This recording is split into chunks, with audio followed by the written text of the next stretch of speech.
اعوذ باللہ من الشیطان الرجیم بسم اللہ الرحمن الرحیم الحمدللہ رب العالمین الصلاۃ والسلام علی اشرف الانبیاء والمرسلین وعلی آلہ الطیبین الطاہرین المعصومین اللہم صلی علی محمد وعلی محمد۔ آپ حضرات کی خدمت میں حاضر ہوا ہوں۔ ایک بہت ہی حساس موضوع ہے اور جس پر میری اس سے پہلے آڈیو بھی آ چکی ہے، لیکن میرے انتہائی عزیز بہت ہی محترم بھائی اور دوست کے حکم پر میں اس میں جو ہے وہ ویڈیو کے ساتھ آپ کے پاس حاضر ہوا ہوں۔ میرا وہی سبجیکٹ ہے جس پر میری آڈیو آئی تھی کہ ایک صاحب جو کہ لاہور میں رہتے ہیں، جواد نقوی ان کا نام ہے، جواد نقوی کے نام سے پہچانے جاتے ہیں، انتہائی عجیب و غریب شخصیت کے مالک ہیں، اور ان کی گاہے بگاہے کوئی نہ کوئی آڈیو ویڈیو آتی رہتی ہے، اور جیسی کوئی ویڈیو ان کی آتی ہے تو ایک نیا تفرقہ اور نیا فساد اور نیا مطلب ایک دنگا اور ایک عجیب ہنگامے کی کیفیت جو ہے وہ اس میں شروع ہو جاتی ہے۔ تو میری سمجھ میں نہیں آتا، یا تو یہ صاحب ذہنی مریض ہیں یا پھر کسی خاص ایجنڈے کے اوپر یہ کام کر رہے ہیں جس کا مقصد یہ ہے کہ شیعان حیدر کرار کے درمیان تفرقہ ڈالا جائے۔ کسی بھی سبجیکٹ کو جب آپ چھیڑتے ہیں، بلا وجہ چھیڑ چھاڑ کرتے ہیں کسی بھی موضوع کے ساتھ، تو پھر اس میں اگر آپ بہت ہی کوئی بااثر شخصیت ہیں، بہت ہی مالدار ہیں، آپ کے پاس لوگوں کے ڈونیشنز آ رہے ہیں، تو لوگ پھر آپ کی بات بھی سنتے ہیں، اتنا بڑا مدرسہ آپ چلا رہے ہیں، تو اس کا پھر رزلٹ یہ نکلتا ہے کہ آدھے لوگ کہتے ہیں نہیں نہیں نہیں وہ بالکل ٹھیک کہہ رہے ہیں، آدھے لوگ کہتے ہیں نہیں نہیں وہ تو غلط کہہ رہے ہیں، اور پھر دو گروپ بن جاتے ہیں۔ یہ کیفیت میں پچھلے کافی سالوں سے نوٹ کر رہا ہوں۔ اب آپ کو میں بہت سی مثالیں دے سکتا ہوں۔ مثال کے طور پر ایک ان کی ویڈیو آئی، اس میں انہوں نے کہا جی آپ کڑی پہنتے، یعنی ہمارے کڑی پہننے پہ اعتراض۔ امام زین العابدین علیہ السلام کو جو ہے وہ قید کیا گیا تھا، باقاعدہ اس کا پس منظر ہے۔ امام سجاد کی محبت میں ہم اگر کڑی پہن لیتے ہیں یا پاؤں میں ہم کوئی بیڑی ٹائپ کوئی چیز پہن لیتے ہیں تو آپ کو تکلیف کیا ہے اس سے؟ مجھے یہ سمجھ میں نہیں آتی ہے اس میں کون سا دینی رکن، کون سا اسلامی رکن ہے جس کا کہ کوئی نفی ہو رہی ہے، جس کا کوئی نقصان ہو رہا ہے، اور دین کا کون سا اس میں نقصان ہو رہا ہے، مجھے یہ سمجھ میں نہیں آتی۔ اسی طرح سے انہوں نے جناب وہ نوروز کے اوپر شروع ہو گیا کہ جی آپ نوروز مناتے ہیں، نوروز تو کچھ بھی نہیں ہے۔ ان کی باقاعدہ ویڈیو آپ یوٹیوب پہ جا کر میری ساری باتوں کی تصدیق کر لیجئے گا، ایک ایک چیز کو لکھیں، جیسے آپ لکھیں نوروز بائی جواد نقوی یا کڑی بائی جواد نقوی یا امیر مختار بائی جواد نقوی لکھیں تو آپ کو ساری بات آ جائے گی اور آپ اس کو خود جج کر سکتے ہیں۔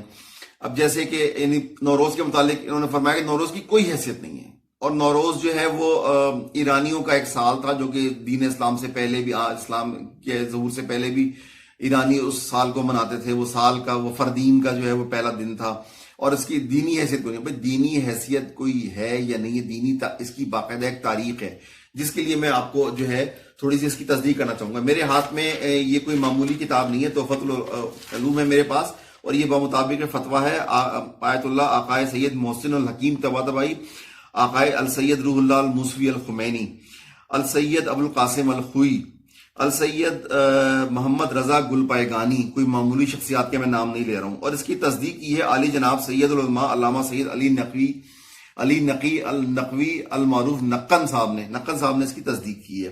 تو یہ جو علماء کرام کا میں نے نام لیا کوئی معمولی لوگ نہیں ہے، ان کا آپ حضرات جو ہیں وہ اس کی تصدیق بھی کر سکتے ہیں تحفۃ العوام۔ اس میں یہ لکھا ہوا ہے کہ نوروز کے متعلق کہ جناب امام حضرت امام جعفر صادق علیہ السلام اللہم صلی علی محمد وعلی محمد نے فرمایا کہ یہ وہ دن ہے کہ خداوند عالم نے ضرورت مندوں کی روحوں سے اقرار لیا کہ اس کو وحدہ اللہ شریک سمجھے اور کسی کو اس کی عبادت میں شریک قرار نہ دے۔ یہی وہ پہلا دن ہے کہ جس میں آفتاب نے اپنی پہلی گرہن زمین پر ڈالی۔ اسی دن حضرت نوح علیہ السلام کی کشتی طوفان کے بعد کوہ جودی پر اس نے قرار پکڑا۔ اسی روز امیر المومنین نے دوش مبارک رسول مقبول صلی اللہ علیہ وآلہ وسلم پر چڑھ کر خانہ کعبہ میں بت شکنی کی۔ عید غدیر کا بھی یہی روز ہے۔ اسی روز بعد قتل عثمان حضرت امیر المومنین نے خلافت ظاہری بھی حاصل کی۔ اسی روز امیر المومنین نے خارجیوں سے جنگ نہروان میں فتح پائی۔ اسی روز حضور صاحب عصر علیہ الصلوۃ والسلام کا ظہور ہوگا، یعنی امام مہدی کا ظہور ہوگا، یعنی جو شمسی مہینہ ہے اس کے حساب سے۔ تو یہ جو میں نے آپ کو تحفۃ العوام میں نے بتایا ہے، یعنی یہ جن علماء کے نام لیے اور نقن صاحب نے اس کی تصدیق کی ہے، اس میں یہ بات درج ہے۔ تو بلا وجہ ایک بات کو جو ہے ایشو بنانا اور یہ کہنا کہ صاحب اس کی کوئی حیثیت نہیں ہے۔ اس کے علاوہ حضرت امیر مختار کے اوپر اس نے کافی ہرزہ سرائی کی۔ اس نے کہا کہ امیر مختار نے جو ہے وہ حضرت امام زین العابدین علیہ السلام کو خط لکھا اور کہا کہ آپ میری حمایت کریں۔ یہ نہیں کہا کہ آپ میرے امام ہیں، میں آپ کی بیعت کرتا ہوں، بلکہ یہ کہا کہ آپ میری حمایت کریں۔ جب امام زین العابدین علیہ السلام نے حضرت امیر مختار کی حمایت نہیں کی تو آپ جو ہیں وہ حضرت محمد حنفیہ کے پاس چلے گئے، حضرت محمد حنفیہ نے آپ کی حمایت کر دی. تو اس لیے امیر مختار جو ہیں وہ یہ کافی عرصے تک یہ کہتے رہے کہ حضرت امام زین العابدین علیہ السلام نعوذ باللہ امام نہیں ہیں بنے، اور پھر بہت سے الزامات لگائے کوفیوں کے ساتھ مل کر، بہت سے الزامات لگائے کہ حضرت امام زین العابدین علیہ السلام ڈر گئے ہیں نعوذ باللہ، اور وہ کسی بات میں دخل نہیں دے رہے ہیں، کسی اس میں شامل نہیں ہو رہے ہیں. تو اس طرح کی باتیں اس نے امیر مختار کے متعلق کی. مجھے ایک بات سمجھ میں نہیں آتی ہے کہ آپ غم حسین پر ایک آنسو بہائیں، آپ غم حسین پر ماتم کریں، روئیں، رونے والی شکل بنائیں تو آپ پہ جنت واجب ہو جاتی ہے. جس شخص نے اپنا گھر بار برباد کر لیا، اپنی بیوی کو شہید کرایا، جس نے ایک پورا یعنی خروج کیا، قیام کیا یزیدیوں اور آل امیہ کے خلاف، اور باقاعدہ امام حسین علیہ السلام کے دشمنوں سے، قاتلوں سے انتقام لیا، ان کے سروں کو کاٹ کاٹ کر امام زین العابدین علیہ السلام کے پاس بھیجا، اس شخص کے لیے کوئی اجر نہیں ہے. اس شخص کے آپ ایسے الزامات لگا رہے ہیں، جبکہ ایک آنسو آپ بہاتے ہیں امام حسین کے غم میں تو آپ کے اوپر جنت واجب ہو جاتی ہے. تو اس کو شرم آنی چاہیے ایسی باتیں کرتے ہوئے. میں کسی عام آدمی کا حوالے، علامہ حسن ظفر نقوی صاحب فرماتے ہیں کہ حکم ابن مختار جو امیر مختار کا بیٹا تھا، وہ ایک جگہ پر حضرت امام محمد باقر علیہ السلام 5ویں امام سے اس کی ملاقات ہوئی، حکم ملا. تو حضرت امام محمد باقر علیہ السلام نے فرمایا تو کون ہے؟ تو اس نے کہا مولا میں حکم ہوں، حکم ابن مختار. حکم اس وقت بوڑھا ہو چکا تھا. تو حکم جب ملا اور تو حضرت امام محمد باقر علیہ السلام نے اس کو بہت پیار کیا تو وہ رونے لگا. تو آپ نے فرمایا روتا کیوں ہے؟ تو اس نے عرض کی مولا لوگ میرے باپ کو بہت برا بھلا کہتے ہیں. اس زمانے میں بھی امیر مختار کو لوگ برا بھلا کہتے تھے. کیوں؟ جب امیر مختار اتنے لوگوں کو قتل کرے گا کوفہ میں تو لوگ کیا تعریف کریں گے؟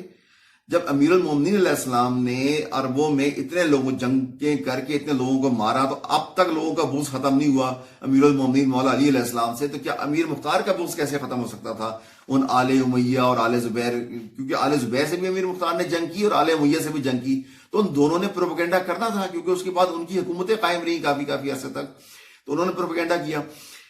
تو حضرت امام محمد باقر علیہ السلام نے حکم سے کہا کہ حکم تیرے باپ کے متعلق جو لوگ کہتے ہیں جھوٹ کہتے ہیں، حکم سن، پوری ذمہ داری کے ساتھ کہہ رہا ہوں. انہوں نے فرمایا امام محمد باقر علیہ السلام نے کہ حکم سن، تیرا باپ وہ ہے جس کے بھیجے ہوئے ہدیے سے میرے باپ نے یعنی حضرت امام زین العابدین علیہ السلام نے میری ماں کا مہر ادا کیا ہے، اور امام معصوم اگر اپنی زوجہ کا مہر کسی رقم سے ادا کرے گا وہ 100% وہ جو رقم ہے وہ پاک و پاکیزہ ہوگی، اس میں کوئی شک نہیں ہے.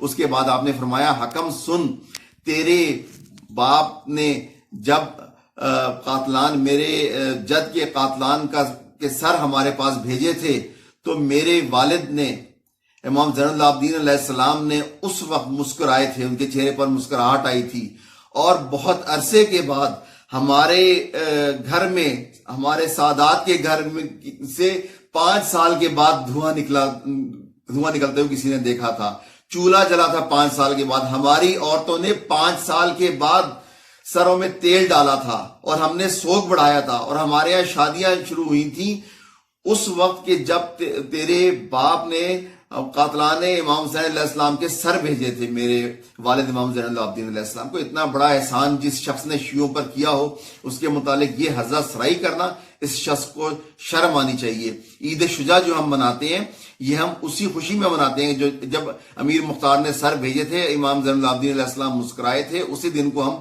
9 ربیع الاول کو ہم عید شجاع مناتے ہیں. تو اس کو اس بات پر شرم آنی چاہیے. اور اس کے بعد جو اس نے ظاہر ہے کہ پھر اس کے بعد اس کے اور بھی بہت سی ویڈیوز ہیں، جیسے کہ اس نے ایک اپنی ویڈیو میں کہا کہ آپ جی امیر معاویہ کا مطالعہ کریں، امیر معاویہ کو کورس میں پڑھایا جاتا ہے، وہ تو بہت ہی یہ ہوتا ہے وہ ہوتا ہے، امیر معاویہ کی سیاست پڑھانی چاہیے، بجائے اس کے کہ اپنے نوجوانوں کو ہو کہ وہ قرآن پڑھیں، اس کا ترجمہ پڑھیں، صحیفہ کاملہ پڑھیں، نہج البلاغہ پڑھیں، اصول کافی پڑھیں، اور دوسری اس طرح کی ہماری جو جتنی بھی کتابیں ہیں ان کا مطالعہ کریں، تاریخ اسلام پڑھیں، سیرت امیر المومنین پڑھیں. ان کو آپ ان کو جو ہے وہ ہدایت دے رہے ہیں کہ وہ امیر معاویہ کو جا کے پڑھیں. ہمارے پاس اتنا ٹائم تو ہے نہیں کہ اپنی کتابیں پڑھیں، ہم جا کے وہ پڑھیں. انتہائی یہ احمقانہ طریقے سے اس نے یہ اپنی جو ہے وہ یہ تمام بکواسیات کی ہیں. اور اس کے بعد پھر ابھی حالیہ طور پر اس نے یہ کہا کہ جیسا کہ آپ کے علم میں ہے کہ ہمارے یہاں تراویح ہوتی ہیں، اور تراویح میں جیسے کہ جو جو حفاظ اکرام ہوتے ہیں جو تراویح پڑھاتے ہیں، تو اگر ان کو پیسے دے دیے جائیں تو ان کو پیسے مل جائیں گے، تو وہ تراویح پھر پڑھنے کے لیے لوگ احتجاج نہیں کریں گے۔ اسی طرح سے جو مجالس ہیں، جب مجالس کے کسی ذاکر کو پیسے دے دیے جائیں تو اس کو پیسے مل جائیں گے، تو اس کا کام پورا ہو جائے گا، تو اس لیے مجالس کی بھی ضرورت باقی نہیں رہتی، اور مجالس جو ہے وہ بھی اس کے بعد جو ہے مجالس بھی آپ جو ہے بند کر دیں تو کوئی بھی احتجاج نہیں کرے گا۔ گویا 1400 سال سے مجالس یہ عزاداری اس لیے ہو رہی ہے کہ ذاکرین کی جیب بھری جائے، ذاکرین کا جو ہے وہ گھر کے بعد مطلب چولہا جلتا رہے، اور ان کا جو ہے وہ ان کا روزگار قائم رہے۔ اس کو شرم آنی چاہیے ایسی باتیں کرتے ہوئے۔ عزاداری امام حسین کو تراویح کے ساتھ ملانا، تراویح دیکھیں ایک ایسا عمل ہے، پہلی بات تو یہ کہ تراویح پر بھی اس کو تنقید نہیں کرنی چاہیے تھی۔ ہمارے اہل سنت جو برادران تراویح ادا کرتے ہیں کرتے رہیں، ہمیں سے کیا غرض ہے، ہم تو نہیں تراویح پڑھ رہے۔ البتہ تراویح کی تاریخ کیا ہے؟ تاریخ جیسا کہ آپ جانتے ہیں کہ خلیفہ دوم حضرت عمر مسجد نبوی میں تشریف لائے، اور انہوں نے دیکھا کہ لوگ الگ الگ، رمضان کا مہینہ ہے، رات کا وقت ہے، لوگ الگ الگ عبادت کر رہے ہیں، تو حضرت عمر نے فرمایا کہ وہاں پر ابی بن کعب سے فرمایا کہ ان سب سے کہو گی اکٹھے ہوں اور اکٹھے ہو کر ایک ساتھ نماز پڑھا کریں۔ کچھ عرصے کے بعد جب حضرت عمر تشریف لائے تو انہوں نے دیکھا کہ سب لوگ ایک ساتھ نماز پڑھ رہے ہیں، تو آپ نے فرمایا نعم البدت ہذہ، میں نے کیا اچھی بدت قائم کی۔ تو ایک ایسا عمل کہ جس کو قائم کرنے والا ہی اس کو بدت قرار دے رہا ہے، یعنی حضرت عمر نے اس کو بدت قرار دے دیا، اس کو مجالس کے ساتھ ملانا، عزاداری امام مظلوم کے ساتھ ملانا کتنا بڑا ظلم ہے، اس بات کا اندازہ لگانا چاہیے۔ تراویح ایک ایسا عمل ہے جس کو رسول پاک نے کبھی انجام نہیں دیا۔ رسول پاک کے زمانے میں تراویح کا کہیں نام و نشان بھی نہیں تھا۔ رسول پاک نے، اور یہ بھی بات غلط ہے کہ آپ نے 3 دن تراویح پڑھائی، آپ نے ایک دن بھی ایک رکعت بھی تراویح نہیں پڑھائی ہے۔ آپ نے صرف نماز تہجد، نماز شب، وہ بھی 11 رکعت، وہ بھی صرف 3 دن، وہ بھی صرف ایک رمضان میں، وہ بھی زندگی میں صرف ایک بار آپ نے 3 دن وہ جو ہے نماز تہجد پڑھائی۔ چوتھے دن صحابہ اصرار کرتے رہے، آپ غضبناک ہوئے، اور آپ اس لیے غضبناک ہوئے کہ کہیں امت کے اوپر یہ نماز فرض نہ ہو جائے، یعنی باجماعت پڑھنا آدھی رات کو۔ تہجد کی نماز کی بات ہو رہی ہے، پھر عرض کرتا ہوں تہجد کی نماز کی بات ہو رہی ہے، تراویح کا نام و نشان۔ حضرت عمر کے دور میں اس نماز کو صلاۃ التراویح نہیں کہا جاتا تھا، یہ بھی بعد میں اس کو تراویح کہنا شروع کیا۔ اور علامہ اسحاق مدنی صاحب فرماتے ہیں کہ خود حضرت عمر نے نماز تراویح زندگی میں ایک بار بھی ادا نہیں کی، اور یہ بھی جیسا کہ قرآن کی صحیح آیت ہے، تم ایسی بات کا لوگوں کو حکم کیوں دیتے ہو جس پر خود عمل نہیں کرتے ہو۔ بہرحال یہ بات تاریخ سے ثابت ہے کہ حضرت عمر نے تراویح کی نماز ایک بار بھی ادا نہیں کی ہے۔ ایسے عمل کو ہماری عزاداری امام حسین علیہ السلام، مجالس امام حسین علیہ السلام کے ساتھ نسبت دینا اور جوڑنا ایک اتنا بڑا ظلم ہے کہ اللہ تعالیٰ جو ہے وہ اس کو انشاءاللہ کبھی معاف نہیں کرے گا اس بات پر کہ اس نے ایک مطلب شیعان حیدر کرار میں اس نے تفرقہ ڈالنے کی بھی کوشش کی، اور عزاداری امام حسین علیہ السلام کی اس نے توہین کی، اور اس نے ذاکرین امام حسین علیہ السلام کی توہین کی۔ ایک ذاکر پیسے لیتا ہے، کیا کرتا ہے کیا نہیں کرتا ہے، تم اس کے ٹھیکیدار کیسے بن گئے، تم اس کے ذمہ دار کیسے بن گئے؟ تمہیں کیسے معلوم کہ ایک ذاکر جو ہے وہ امام حسین کی محبت میں یہ مجالس پڑھ رہا ہے یا پیسے کے لالچ میں یہ مجالس پڑھ رہا ہے؟ تم اس کے دل میں جھانک کے کیسے دیکھ رہے ہو؟ تمہارے اندر علم غیب کہاں سے آ گیا کہ تمہیں یہ پتہ لگ گیا کہ وہ ذاکر کی اصل نیت کیا ہے؟ نیتیں صرف اللہ جانتا ہے۔ اور جیسے کہ رسول پاک کے دور میں یہ ایک بڑا ہی اہم واقعہ ہے کہ ایک صحابی نے ایک جنگ میں ایک کافر کو قتل کر دیا، دوسرے صحابی نے شکایت لگائی رسول پاک سے اور جا کے عرض کی کہ یا رسول اللہ، اس نے دوسرے صحابی نے ایک کافر کو مارا، جبکہ وہ کافر کہہ رہا تھا، کافر نے کلمہ پڑھ دیا تھا، وہ کہنے لگا کہ میں کلمہ پڑھتا ہوں لا الہ الا اللہ محمد رسول اللہ۔ رسول پاک غضبناک ہوئے، ان صحابی سے پوچھا کہ آپ نے کیوں مارا اس کو، اس شخص کو، جبکہ وہ کلمہ پڑھ چکا تھا؟ تو صحابی نے عرض کی کہ یا رسول اللہ، وہ صرف موت کے ڈر سے کلمہ پڑھ رہا تھا۔ تو آپ نے کہا کیا تم نے اس کے دل میں جھانک کر دیکھا تھا؟ کیا تم نے اس کے دل میں جھانک کر دیکھا تھا کہ وہ موت کے ڈر سے کلمہ پڑھ رہا ہے یا وہ حقیقتاً اسلام لا رہا ہے؟ تو میں یہی سوال جواد نقوی سے کروں گا کہ کیا تم نے ان ذاکرین کے دل میں جھانک کر دیکھا ہے کہ وہ محبت اہل بیت میں مجالس پڑھ رہے ہیں یا پیسے کے لالچ میں مجالس پڑھ رہے ہیں؟ تم کس بات کا دعویٰ کرتے ہو؟ کیا تم اس بات کا دعویٰ کرتے ہو کہ تمہیں غیب کا علم ہے؟ ان ذاکرین پر الزام لگاتے ہو، شرم آنی چاہیے۔ دیکھیں، عزاداری امام مظلوم علیہ السلام ایک ایسا عمل ہے، ایک ایسا فریضہ ہے، ایک ایسا واجب ہے ہمارے پر جو ہمارا مقصد حیات ہے۔ جیسا کہ رسول پاک نے جب یہ فرمایا جناب فاطمہ الزہرا سے کہ اے میری لخت جگر، تمہارے اس بیٹے کو بھوکا پیاسا فرات کے کنارے جو ہے شہید کر دیا جائے گا۔ تو جناب فاطمہ نے پوچھا یا رسول اللہ کیا آپ اس وقت موجود ہوں گے؟ آپ نے فرمایا نہیں۔ تو آپ پہ جناب فاطمہ نے پوچھا کیا علی ہوں گے؟ آپ نے فرمایا نہیں۔ آپ نے پوچھا کیا میں ہوں گی؟ آپ نے فرمایا نہیں۔ پھر آپ نے پوچھا کیا حسن مجتبی ہوں گے؟ آپ نے فرمایا نہیں۔ تو پھر جناب فاطمہ الزہرا نے بڑے دکھے ہوئے دل کے ساتھ، بڑی بے بسی کے ساتھ فرمایا کہ بابا جان پھر میرے حسین پر کون روئے گا؟ تو جناب رسول مقبول صلی اللہ علیہ وآلہ وسلم نے فرمایا کہ میری بیٹی غم نہ کرو، ایک ایسی قوم کو تمہارا رب پیدا کرے گا کہ جس کے بوڑھے تمہارے حسین کے بوڑھوں پر، جس کے جوان تمہارے حسین کے جوانوں پر، جس کی خواتین تیرے حسین کی خواتین پر، اور جس کے بچے تیرے حسین کے بچوں پر روئیں گے۔ آپ نمازیں پڑھیے، آپ روزے رکھیے، آپ حج کیجئے، آپ زکوٰۃ دیجئے، لیکن یاد رکھیے کہ آپ کا مقصد خلقت کیا ہے۔ ہم وہ قوم ہے کہ ہمیں اس لیے پیدا کیا گیا ہے کہ ہم مولا حسین کے اوپر گریہ کریں، یہ ہمارا مقصد حیات ہے۔ ہم اس سے کبھی بھی دستبردار ہونے کے لیے تیار نہیں ہے، چاہے ہمارے والدین کی 1000 جانیں بھی اس پر قربان نہ ہو جائے۔ عزاداری امام مظلوم وہ ذکر ہے کہ جس کو کہ جب حضرت آدم علیہ السلام کی جب توبہ قبول ہوئی تو آپ نے 5 دن پاک کے نام لیے، اور اس میں آپ نے جب مولا حسین کا نام لیا حضرت آدم نے، تو حضرت آدم نے جناب جبریل سے پوچھا کہ اے جبریل کیا وجہ ہے کہ میں حسین کا نام لیتا ہوں تو میری آنکھوں سے آنسو جاری ہو جاتے ہیں؟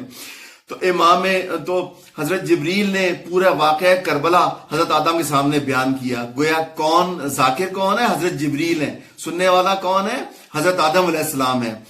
مولا حسین کا ذکر جو ہے وہ حضرت جبریل نے حضرت ابراہیم علیہ السلام سے بھی کیا۔ سننے والا کون ہے؟ عزادار کون ہے؟ حضرت ابراہیم علیہ السلام ہے۔ ذاکر کون ہے؟ حضرت جبریل ہے، بذریعہ اللہ تعالیٰ اصل میں ذاکر ہے۔ پیغام جو ہے وہ حضرت جبریل علیہ السلام ذاکر بن کے حضرت ابراہیم علیہ السلام کو بتا رہے ہیں۔ ابھی 2500 سال پڑے ہیں واقعہ کربلا میں کہ اللہ تعالیٰ فرما رہا ہے کہ ہم نے اے ابراہیم یہ تم نے جو اپنے بیٹے کو ذبح کیا ہے، ہم نے اس قربانی کو قبول کیا، لیکن اس کو ہم نے موقوف کر دیا ہے ذبح عظیم کے لیے۔ قرآن پاک میں وفدائنا ذبح العظیم کے الفاظ استعمال کیے گئے، جیسا کہ علامہ اقبال فرماتے ہیں اللہ اللہ بائے بسم اللہ پدر مانیے ذبح عظیم آمد پسر، یعنی بھائی بسم اللہ تو والد ہیں مولا علی علیہ السلام، اور ان کے فرزند امام حسین علیہ السلام مانیے ذبح عظیم ہے۔ ذبح عظیم کا جو یاد ہے وہی عزاداری ہے۔ یہ مجلس ہیں جو ذاکر ہیں وہ اس کا ذکر کرتا ہے، اس کو اتنا ڈیگریڈ کرنا، اس کو اس حد تک پہنچا دینا شرم آنی چاہیے۔ میں عرض کرنا چاہوں گا آخر میں کہ اس کے جو ذاکر ہے خود رسول مقبول صلی اللہ علیہ وآلہ وسلم ہیں، اور بہت ہی مشہور و معروف روایت ہے، اس میں کسی شک و شبہ کی گنجائش نہیں ہے۔ مولا علی علیہ السلام ایک دفعہ تشریف لاتے ہیں رسول پاک کے پاس، تو رسول پاک بہت ہی بری طرح سے گریہ کر رہے ہیں، پھوٹ پھوٹ کر رو رہے ہیں۔ تو مولا علی علیہ السلام پوچھتے ہیں کہ یا رسول اللہ یا رسالت میں آپ کو کیا کسی نے ناراض کیا؟ آپ نے فرمایا نہیں، مجھے کسی نے ناراض نہیں کیا۔ تو مولا علی نے پوچھا کہ پھر آپ اس طرح سے گریہ کرنے کی کیا وجہ ہے؟ رسول پاک نے فرمایا اے علی، ابھی میرے پاس جبریل آئے ہیں اور انہوں نے فرمایا ہے کہ اے یا رسول اللہ، یہ آپ کا فرزند حسین فرات کے کنارے بھوکا اور پیاسا 3 دن کا بھوکا اور پیاسا شہید کر دیا جائے گا۔ اے علی، رسول پاک نے ارشاد فرمایا اے علی، میری آنکھیں میرے قابو میں نہیں ہے۔ یہ رسول پاک کے الفاظ ہے، اے علی میری آنکھیں میرے قابو میں نہیں ہے، میں اپنے اوپر قابو نہیں پا رہا، یہ آنسو میری آنکھوں سے جاری ہے، یہ گریہ میری آنکھوں سے جاری ہے۔ یہ گریہ کون کر رہا ہے؟ یہ عزاداری کون کر رہا ہے؟ رسالت مآب صلی اللہ علیہ وآلہ وسلم۔ اور ذاکر کون ہے؟ اللہ تعالیٰ کی ذات ہے بذریعہ جبریل۔ ان کے متعلق ایسی توہین آمیز گفتگو کرنا، اللہ تعالیٰ ہمیں ان تمام شیطانوں سے بچائے جو سیدوں اور علماء کرام کے روپ میں ہمارے درمیان تفرقہ ڈالنے کی کوشش کر رہے ہیں، اور عزاداری مظلوم کربلا اور عزاداری سید الشہداء کو ڈیگریڈ کرنے کی کوشش کر رہے ہیں۔ اللہ تعالیٰ ہمیں ایسے تمام شیطانوں سے محفوظ رکھے، اور ہماری امت کو اتحاد و اتفاق کی توفیق عطا فرمائے، اور ہمیں عزاداری مظلوم سید الشہداء کی خاطر کٹ مرنے کی توفیق عطا